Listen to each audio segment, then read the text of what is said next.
News માં આપ સૌનું સ્વાગત છે। મેટ્રો ન્યૂઝ સાથે હું છું બંસરી શાહ। સમાચારોની શરૂઆત કરીએ મહત્વના સમાચારોથી। તો મેટ્રો ન્યૂઝના મહત્વના સમાચારમાં જેમાં અમદાવાદમાં સિવિલમાં ચોથા દિવસે રસીકરણ શરૂ કરવામાં આવ્યું। તો વાત કરીએ સુરતની। સુરતમાં આરોગ્ય વિભાગ હરકતમાં આવ્યું છે। સુરતમાં શિક્ષક અને વિદ્યાર્થીનો રિપોર્ટ પોઝિટિવ આવતા શાળામાં કોરોના ટેસ્ટ કરવામાં આવી રહ્યા છે। તો વાત હવે ગાંધીનગરની કરીએ। તો ગાંધીનગરમાં સીએમ રૂપાણીએ મહત્વની જાહેરાત કરી। સીએમ રૂપાણીએ આરઆર સેલની નાબૂદી કરી દેવામાં આવી છે। અને વાત કરીએ રંગીલા રાજકોટની। તો રાજકોટમાં દંપતીનો અકસ્માત થતા તેનું ઘટના સ્થળે જ મોત થયું છે।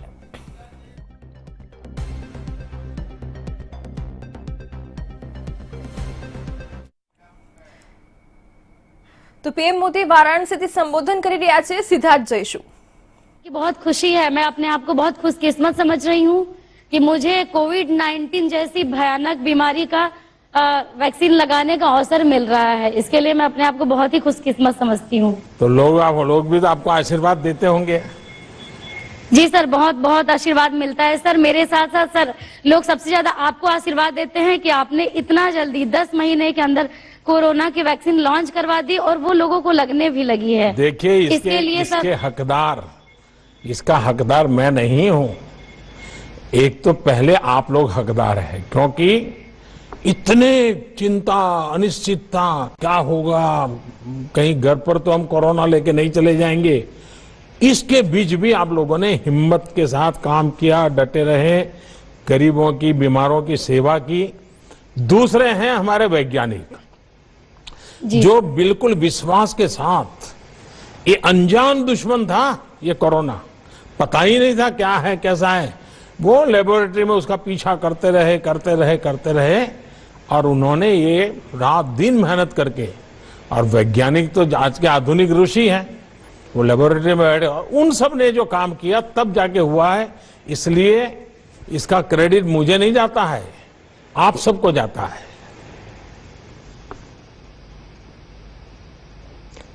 चलिए, मुझे अच्छा लगा और आपने बड़े विश्वास के साथ कर रही हैं। लोगों का विश्वास बढ़ाइए, काम को आगे बढ़ाइए। मेरी रानी जी को बहुत शुभकामनाएं हैं। धन्यवाद। सर, हमें वाराणसी के पंडित दीनदयाल उपाध्याय राजकीय चिकित्सालय, जो हमारा जिला चिकित्सालय भी है, उनसे जुड़े डॉक्टर वी शुक्ला, जो वहां पर मुख्य चिकित्सा अधीक्षक के पद पर कार्यरत है, उन्हें मैं आपके साथ संवाद करने के लिए आमंत्रित करता हूं। Doctor V Shukla. नमस्कार डॉक्टर। प्रणाम सर, मैं डॉक्टर वी शुक्ला, मुख्य चिकित्सा अधीक्षक पंडित दीनदयाल उपाध्याय वाराणसी से स्वयं तथा अपने चिकित्सालय परिवार के तरफ से माननीय प्रधानमंत्री जी को सादर प्रणाम। हाँ शुक्ला जी, क्या अनुभव आ रहा है जरा बताइए। हमारे काशीवासी सुखी हैं? सर बहुत खुशी हैं, सुखी हैं। सब लोगों में काफी उत्साह है। इतना कम समय में हम लोग एक विकसित देश होते हुए भी, विकासशील देश होते हुए भी विकसित देशों की तुलना में उनसे भी वैक्सीन के मामले में आगे निकल गए हैं। हमारा चिकित्सक समुदाय और स्वास्थ्य कर्मी तो और ज्यादा गौरवान्वित हुए हैं कि आपने सबसे पहले उनको इस वैक्सीनेशन के लिए चुना। इसके लिए हम लोग गौरवान्वित हैं और आपका आभार प्रकट करते हैं। सर, ये मैं आपका बहुत आभारी हूं, लेकिन सचमुच में आप लोगों ने अद्भुत काम किया है। इतने बड़े संकट से देश को बचाने में कोरोना वॉरियर्स, इनकी बहुत बड़ी भूमिका है और ये मैं बार बार बोल रहा हूं। हाँ शुक्ला जी बताइए। सर, इतने बड़े स्वास्थ्य विभाग को आपने जो विश्वास से दिया कि सबसे पहले इन लोगों को टीकाकरण लगाना है, उससे हम लोगों में एक उत्साह का संचार हुआ और दूने जोश से हम लोग अपने काम में जुट गए हैं। और लोगों को में ये संदेश जा रहा है कि जब हमारे प्रधानमंत्री ही खुद, जो लोग इस बीमारी से, या यूं कहिए कि हर किसी बीमारी से जो लोग लगे हुए हैं, जिस बीमारी से जन समुदाय को बचाने में लगे हुए हैं, अगर प्रधानमंत्री और वैज्ञानिक ने इन लोगों का चुनाव किया है कि सबसे पहले ये टीकाकरण करवाएंगे, इसका मतलब अपने आप सिद्ध होता है कि ये वैक्सीन पूर्णतया सुरक्षित है। देखिए, ये तो लोगों ने- हमारा ईश्वर की कृपा रही कि हम पिछले 4-5 साल से जो स्वच्छता अभियान चला रहे हैं, पीने के शुद्ध पानी का अभियान चला रहे हैं, टॉयलेट का अभियान चला रहे हैं, इन चीजों के कारण हमारे देश के गरीब से गरीब व्यक्ति में भी ये बीमारी से जूझने की एक ताकत तो पैदा हुई। इन चीजों का हमें इनडायरेक्ट बेनिफिट भी हो गया कि हमारा देश का गरीब नागरिक भी, उम्र वाला नागरिक भी इस कोरोना के खिलाफ लड़ाई लड़ने में ताकतवर रहा। उसके कारण हमारी यहां मृत्यु दर बहुत कम हो रही है। तो स्वच्छता हो, टॉयलेट हो, पानी हो, इन सारी चीजों ने भी बड़ी मदद की है। शुक्ला जी, आप तो लीडर हैं, आपके पास बहुत बड़ी टीम काम कर रही है, अलग अलग लेयर के लोग काम कर रहे हैं। कुल मिलाकर के सबका विश्वास कैसा है, सारे साथियों का विश्वास कैसा है? बहुत ही अच्छा है। सब लोग पूर्ण रूप से संतुष्ट हैं। किसी को किसी प्रकार का भय नहीं है।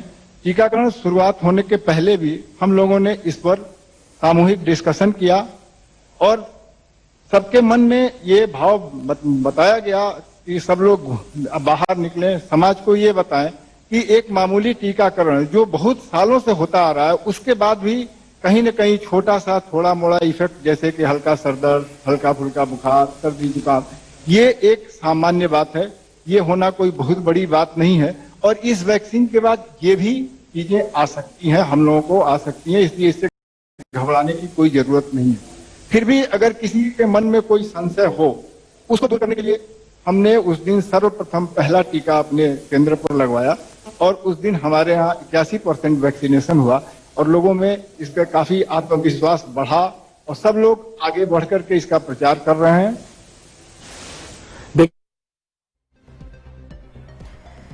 તો પીએમ મોદી વારાણસીથી સંબોધન કરી રહ્યા છે। તેમનું કહેવું છે દેશના ખૂણે ખૂણા સુધી આ વેક્સિન પહોંચે। સ્વદેશી કોરોના રસી આપણા માટે એક ગૌરવની વાત છે।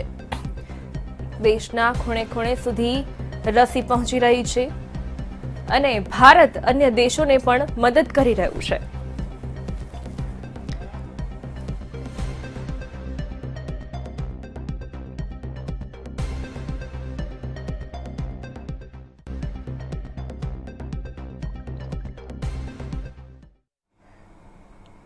તો આરએસએસના વડા મોહન ભાગવત આવશે ગુજરાત। મહત્વના સમાચાર। આરએસએસના વડા મોહન ભાગવત ગુજરાત આવશે। મોહન ભાગવત સૌરાષ્ટ્રના પ્રવાસે છે, જે ગુજરાત આવશે। આજે સાંજે મોહન ભાગવત રાજકોટ આવશે અને 22 અને 23 જાન્યુઆરીએ સંઘના અગ્રણીઓની સાથે તેઓ બેઠક કરશે। સ્થાનિક સ્વરાજ્યની ચૂંટણી પહેલા મોહન ભાગવત સૌરાષ્ટ્રના પ્રવાસે છે, જેઓ આરએસએસના વડા મોહન ભાગવત ગુજરાત આવશે। મોહન ભાગવત સૌરાષ્ટ્રના પ્રવાસે આવશે।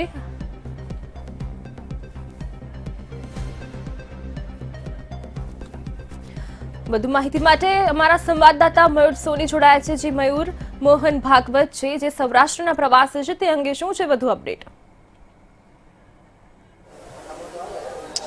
બિલકુલ બંસી, સૌથી મહત્વનો પ્રવાસ આ ગણવામાં આવી રહ્યો છે, કારણ કે સંઘના જે વડા છે તેનું આગમન રાજકોટની અંદર લગભગ 4:30-5 વાગે સાંજે થવાનું છે। ત્યારબાદ તેઓ સ્થાનિક જે સંઘના કાર્યકર્તા છે તેમના ઘરે જવાના છે।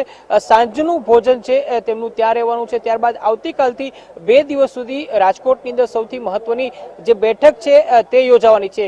સૌરાષ્ટ્રભરના અલગ અલગ જિલ્લામાંથી સંઘના અધિકારીઓ, કાર્યકર્તાઓ છે તે ઉપસ્થિત રહેનાર છે અને ઢેબર રોડ સ્થિત જે ગુરુકુલ છે ત્યાં 2 દિવસ સુધી વિચાર મંથન અને અલગ અલગ અધિકારીઓ છે તેમના મત અને તેમનું જે છેલ્લા 1 વર્ષનું કાર્યકાળ રહ્યો છે તેનું આકલન કરનાર છે। સૌથી મહત્વની વાત એ બની રહેશે કે સ્થાનિક સ્વરાજની ચૂંટણી પહેલાની આ સૌથી મોટી મુલાકાત છે। 2 દિવસ સુધી આ મીટિંગ ચાલનાર છે અને ત્યારબાદ તેઓ 25મી રાજકોટથી રવાના થશે। પરંતુ મહત્વનું એટલા માટે બની રહેશે કારણ કે કોરોના કાળની અંદર સંઘ દ્વારા જે પ્રકારે રાજકોટ સહિત સમગ્ર સૌરાષ્ટ્રની અંદર સેવાકીય કાર્યો કરવામાં આવ્યા હતા તેની સમીક્ષા પણ કરવામાં આવશે। સાથે સાથે લોકો કઈ રીતે છેલ્લા 1 વર્ષની અંદર રાજકોટ અને સૌરાષ્ટ્રની અંદર જીવન જીવ્યા છે, તેમની શું મુશ્કેલી પડી છે અને આ મુશ્કેલીની અંદર સંઘની શું ભૂમિકા રહી છે મદદ કરવા માટે, આ તમામ બાબતોએ ચર્ચા થનાર છે। જી, આ અંગે વધુ કોઈ મહત્વનો નિર્ણય લેવાઈ શકે તેમ છે?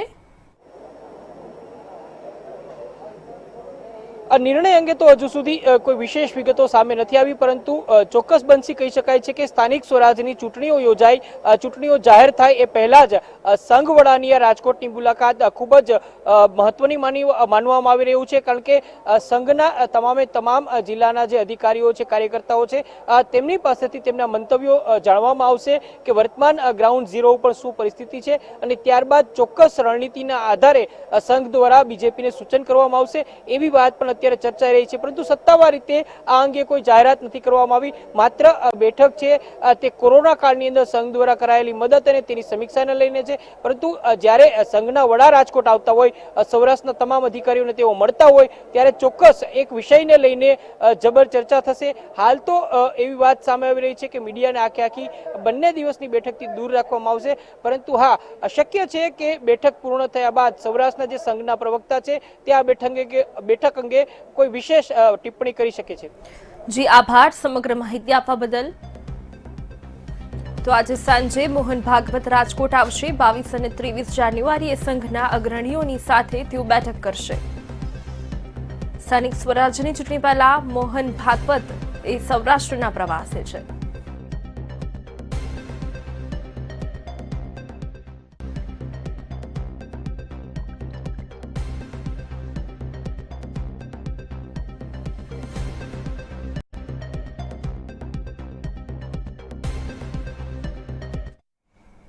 તો કોવિડ-19 ને લઈને એક મહત્વના સમાચાર પ્રાપ્ત થઈ રહ્યા છે કે કોવિડ 2019 ગુજરાત રિપોર્ટનું વિમોચન મુખ્યપ્રધાન અને નાયબ મુખ્યપ્રધાનના હસ્તે વિમોચન કરાશે. સાંજે 5 કલાકે ગાંધીનગરમાં કાર્યક્રમ યોજવામાં આવ્યો છે, જેમાં કાર્યક્રમ બાદ મીડિયાને સંબોધન કરવામાં આવશે. આજે સાંજે 5 વાગે જે કાર્યક્રમ યોજાશે, જેમાં કોવિડ સામેના પડકાર અને પરિણામો વિશે ચર્ચા કરવામાં આવશે. કોવિડ-19 ગુજરાત રિપોર્ટનું વિમોચન કરાશે. મુખ્યપ્રધાન અને નાયબ મુખ્યપ્રધાનના હસ્તે આ વિમોચનનો કાર્યક્રમ યોજવામાં આવ્યો છે. આજે સાંજે 5 વાગ્યે ગાંધીનગરમાં આ મહત્વનો કાર્યક્રમ યોજાશે. કાર્યક્રમ બાદ મીડિયાને પણ સંબોધન કરવામાં આવશે. કોવિડ સામેના પડકાર અને પરિણામોનો અહેવાલ પ્રસ્તુત કરવામાં આવશે. તો કોવિડ 2019 ગુજરાત રિપોર્ટનું વિમોચનનો જે કાર્યક્રમ છે, મુખ્યપ્રધાન અને નાયબ મુખ્યપ્રધાનના હસ્તે કરવામાં આવશે. આજે સાંજે 5 વાગ્યે ગાંધીનગરમાં આ મહત્વનો કાર્યક્રમ યોજવામાં આવશે, જેમાં કાર્યક્રમ બાદ મીડિયાને પણ સંબોધન કરવામાં આવશે. વિજય રૂપાણી આ કોવિડ-19 ગુજરાત રિપોર્ટનું વિમોચન કરશે.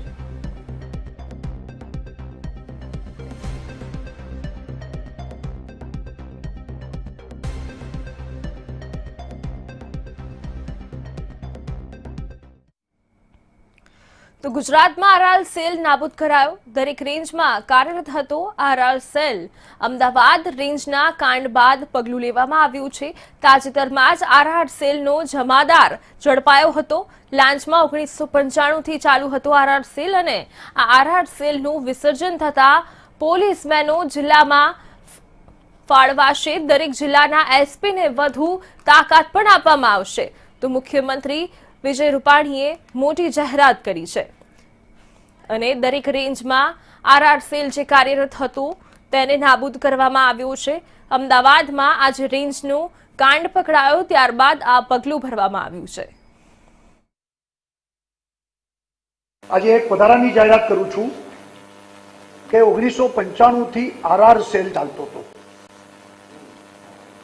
આ આરઆર સેલને નાબૂદ કરવામાં આવે છે. સંપૂર્ણ આરઆર સેલ બંધ કરવામાં આવે છે અને એસપીને વધુ મજબૂત કરવા, કે જેથી ડિસ્ટ્રિક્ટનું આખું ઓવરઓલ એ કામ કરી શકે. અને સાથે સાથે પોલીસમાં પણ એક મેસેજ દેવા માંગીએ છીએ કે પોલીસના કર્મચારીઓ રક્ષક ભક્ષક બને એ તો કદાપી ચાલી ન શકે, અને એ લોકો પણ આ બધી વસ્તુથી દૂર થાય એ પ્રકારના આપણે મેસેજ અને પ્રયત્નો કરી રહ્યા છીએ કે પોલીસના લોકો ક્રિમિનલ સાથે જોડાય નહીં, એને મદદ ન કરે. તો વધુ એક મહત્વના સમાચાર પ્રાપ્ત થઈ રહ્યા છે. ગુજરાત એટીએસે એક આરોપીને ઝડપી પાડ્યો છે. મહત્વના સમાચાર, ગુજરાત એટીએસે આરોપીને ઝડપી પાડ્યો છે. જે ઓઇલ ચોરી કૌભાંડમાં જે આરોપી હતો એને ઝડપી પડાયો છે. સંદીપ ગુપ્તા નામનો શખ્સ વાંકાનેરમાંથી ઝડપાયો છે. ઓઇલની પાઇપલાઇનમાંથી કરોડોની ઓઇલની આ શખ્સે ચોરી કરી હતી. તેથી ઓઇલ ચોરી કૌભાંડમાં આ આરોપીને ઝડપી પાડવામાં આવ્યો છે. મહત્વના સમાચાર, ગુજરાત એટીએસે આ ઓઇલ ચોરીના આરોપીને ઝડપી પાડ્યો છે.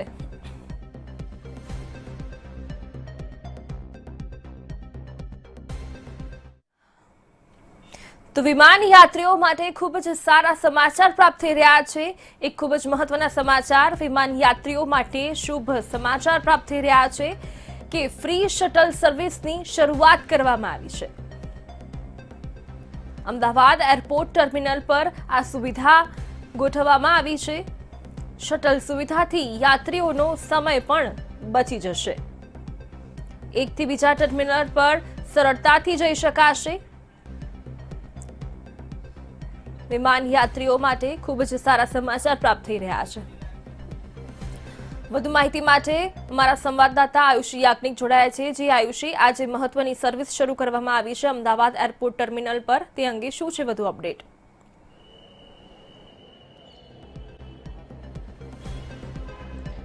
બિલકુલ બંસરી, અમદાવાદ એરપોર્ટ ખાતે મુસાફરી કરીને આવનાર મુસાફરો માટે આ સારા સમાચાર સામે આવ્યા છે કે હવે એરપોર્ટ ઓથોરિટી દ્વારા ફ્રી શટલ સર્વિસ છે તેની શરૂઆત કરવામાં આવી છે.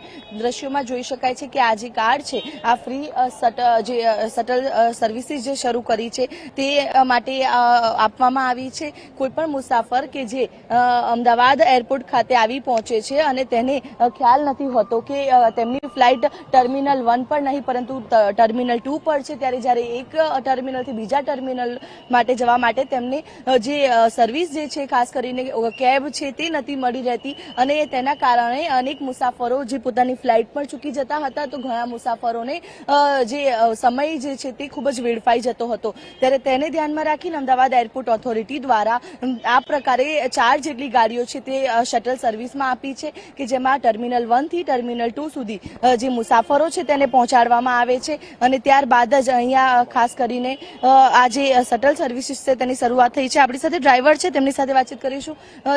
जिस तरह से ये शटल सर्विस शुरू की गई है, किस तरह से ये मुसाफिर है उनको फायदा कारक है? ये जी, सबसे पहले तो फायदा कारक ये है कि उनको यहाँ से कैब लेके जाना पड़ता है, तो वो एक पैसे बच जाते हैं. और दूसरा ये पॉल्यूशन फ्री है, तो टाइम भी बच जाता है. और दूसरे जो है उनका चार्ज हैवी है, ओला है, उबेर है, उनका चार्ज हैवी रहता है, तो उनको फ्री रहता है ये. अच्छा, जब से ये शुरू हुई है डेली कितने पैसेंजर्स है जो इसका लाभ ले रहे हैं अभी तक? जी, डेली के 30 से 40 पैसेंजर इसका लाभ ले लेते हैं, जिसका लगेज भी हम रखवाते हैं और इसकी डिक्की भी बड़ी है, तो आराम से ले जाके उनको रखवा के आते हैं. अच्छा, किस तरह के मुसाफिरों को कौन सी दिक्कत होती है जब ये शटल सर्विस वो यूज करता है? किस तरह के मुसाफिर यहाँ पे आता है? जी, ओल्ड भी आते हैं, सीनियर सिटीजन भी आते हैं, और जिनकी फ़्लाइट होती है कनेक्टिंग फ़्लाइट, दुबई ले लो, अबू धाबी ले लो, तो उनकी कनेक्टिंग फ़्लाइट एयर इंडिया वगैरह वो टर्मिनल 2 से जाती है, तो उनके लिए ये सर्विस है. તો જે રીતે કનેક્ટિંગ ફ્લાઇટ હોય છે ત્યારે આ શટલ સર્વિસીસ છે તે વધુ ફાયદાકારક નીવડે છે, કારણ કે જ્યારે એર ઇન્ડિયાની મોટાભાગની ફ્લાઇટ છે તે ટર્મિનલ 2 થી જતી હોય છે, ભલે તે આંતરરાષ્ટ્રીય ન હોય, ડોમેસ્ટિક ફ્લાઇટ હોય, પરંતુ તે કનેક્ટ જે છે તે ટર્મિનલ 2 થી થતી હોય છે. ત્યારે મુસાફરો, કોઈ પણ મુસાફર સમજો કે દિલ્હીથી અમદાવાદ આવે છે અને અમદાવાદથી ત્યારબાદ આગળ જવું હોય ત્યારે તેમને આ શટલ સર્વિસ છે તે વધુ ફાયદાકારક નીવડી શકે છે. જોઈ શકાય છે કે ફરી એક વખત અત્યારે જે મુસાફર છે તે અહીંયા આવી પહોંચ્યા છે અને જે તેમની કનેક્ટિંગ ફ્લાઇટ છે કે જે હવે તેઓ टर्मिनल 2 पर जશે ત્યારે તેમને આ જે કહી શકાય કે फायदो થશે. कहाँ से आए हैं मैडम आप? अहमदाबाद से हूँ. तो अब आप ये फ्री शटल सर्विस का इस्तेमाल कर रहे हैं, क्या कहेंगे इसके बारे में? यूज करेंगे तब पता चलेगा. अच्छा, नहीं यानी आपकी फ्लाइट टर्मिनल 2 से है? हाँ. ओके, टर्मिनल 2 से है तो आपको किस तरह से यहाँ पे भेजा गया कि आप ये इसका यूज कर सकते हैं? वहाँ से सिक्योरिटी वालों ने बोला अच्छा कि इससे जाएंगे आप. તો જે રીતે મુસાફરો છે તે આ પ્રકારે શટલ સર્વિસની લાભો છે તે લઈ શકે છે, જેથી કરીને જે તેમનો સમય છે તે પણ બચી જાય છે અને સાથે જ તેમને જો કોઈ ભૂલથી ટર્મિનલ 1 પર આવી ગયું હોય અને ટર્મિનલ 2 પર તેમની ફ્લાઇટ હોય તો સહેલાઈથી અને સમયસર પહોંચી શકે તે માટે ઉત્તમ સુવિધા છે અમદાવાદ એરપોર્ટ પર શરૂ થઈ ચૂકી છે. જી આયુષી, આભાર સમગ્ર માહિતી આપવા બદલ.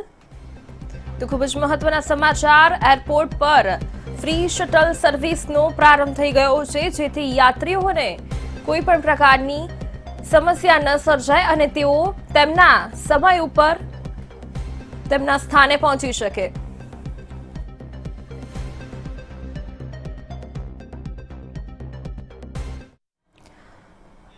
તો આપણે ત્યાં સિનેસ્ટારનો દીકરો સિનેમા જ પસંદ કરે અને ક્રિકેટરના પુત્ર પણ ક્રિકેટમાં જ નસીબ અજમાવે એવું અવારનવાર જોયું છે, પણ એક આઈએએસ અધિકારીની પુત્ર પણ આઈએએસ અધિકારી બને એવું ઓછું જોવા મળે છે. પણ આવું બન્યું છે જેનાથી પેલી કહેવત જરૂર યાદ આવી જાય કે મોરના ઈંડા કંઈ ચિતરવા ન પડે.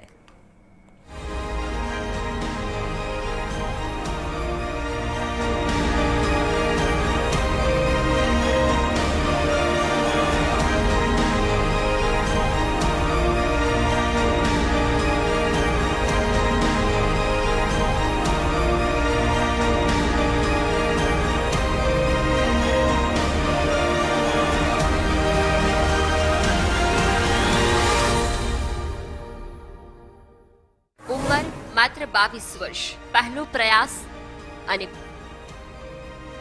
22 વર્ષના હર્ષિલ મીણા બન્યા આઈએએસ. પિતાના નકશે કદમ ચાલ્યા પુત્ર હર્ષિલ. પિતા પણ 1997 બેચના આઈએએસ અધિકારી. ઉંમર માત્ર 22 વર્ષ. યુપીએસસીની હિમાલયનો પહાડ ચડવા જેવી અઘરી પરીક્ષા, પહેલો જ પ્રયાસ અને માછલીની આંખ. જી હા, આઈઆઈટી દિલ્હીથી કમ્પ્યુટર સાયન્સ એન્જિનિયરિંગમાં 2018માં બીટેક કર્યા બાદ 2019ની બેચમાં આઈએએસનું લેબલ મેળવવામાં હર્ષિલ સફળ થયા. હર્ષિલને ગુજરાત કેડર અપાઈ છે. હર્ષિલ મીણાના પિતા રમેશચંદ્ર મીણા ગુજરાત સરકારના મહેસૂલ વિભાગમાં મુખ્ય સચિવની જવાબદારી નિભાવી રહ્યા છે. ત્યારે હવે તેમના પુત્ર હર્ષિલ પણ ગુજરાતના વહીવટી તંત્રમાં આવનારા સમયમાં મહત્વની જવાબદારીઓનું વહન કરશે. અલવરનું રીંગસપુરા છે મૂળ વતન. સેમસંગમાં સિનિયર એન્જિનિયર હતા હર્ષિલ. રિસર્ચ એન્ડ ડેવલપમેન્ટમાં 2 વર્ષ કર્યું કામ. મૂળ ખેડૂત પરિવારમાંથી આવે છે હર્ષિલ મીણા. હર્ષિલે આઈઆઈટી દિલ્હીમાં અભ્યાસ કરવા સાથે જ સેમસંગમાં સિનિયર એન્જિનિયર તરીકે જવાબદારી પણ નિભાવી. તેમણે સેમસંગના રિસર્ચ એન્ડ ડેવલપમેન્ટ વિભાગમાં 2 વર્ષ સુધી કામ કર્યું.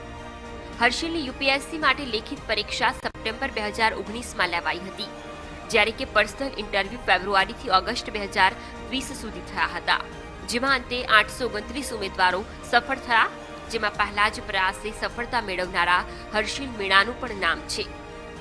હર્ષિલના પિતા રમેશચંદ્ર મીણાનો પરિવાર મૂળ રાજસ્થાનના અલવરમાં આવેલા રીંગસપુરા ગામનો છે. તેઓ ખેતી સાથે જોડાયેલા છે. તેજસ્વી હર્ષિલ મીણા હવે રાજ્યના વહીવટી તંત્રમાં પણ તેજસ્વી કામગીરી કરે તેવી શુભકામના. બ્યુરો રિપોર્ટ, મંતવ્ય ન્યૂઝ. તો એક મહત્વના સમાચાર વડોદરાથી પ્રાપ્ત થઈ રહ્યા છે. એક વિવાદનો મામલો સામે આવ્યો છે. એમએસ યુનિવર્સિટી અને પુરાતત્વ વિભાગ વચ્ચે વિવાદ સર્જાયો છે. યુનિવર્સિટીના ડોમને એએસઆઈએ પહોંચાડ્યું છે નુકસાન. એશિયાના બીજા ડોમનો એએસઆઈએ દાટ વાળ્યો છે. મહત્વના સમાચાર વડોદરાથી પ્રાપ્ત થઈ રહ્યા છે. સમારકામનું કામ પુરાતત્વ વિભાગને સોંપાયું હતું. ત્યાં સમારકામ કરતા પુરાતત્વ વિભાગે ડોમને નુકસાન પહોંચાડ્યું છે. એમએસ યુનિવર્સિટી અને પુરાતત્વ વિભાગ વચ્ચે વિવાદ સર્જાયો છે. જે ડોમ હતો તેને એએસઆઈએ નુકસાન પહોંચાડ્યું છે. એશિયાના બીજા ડોમનો એએસઆઈએ દાટ વાળ્યો છે. સમારકામનું કામ ચાલતી વખતે પુરાતત્વ વિભાગને નુકસાન પહોંચાડવામાં આવ્યું છે.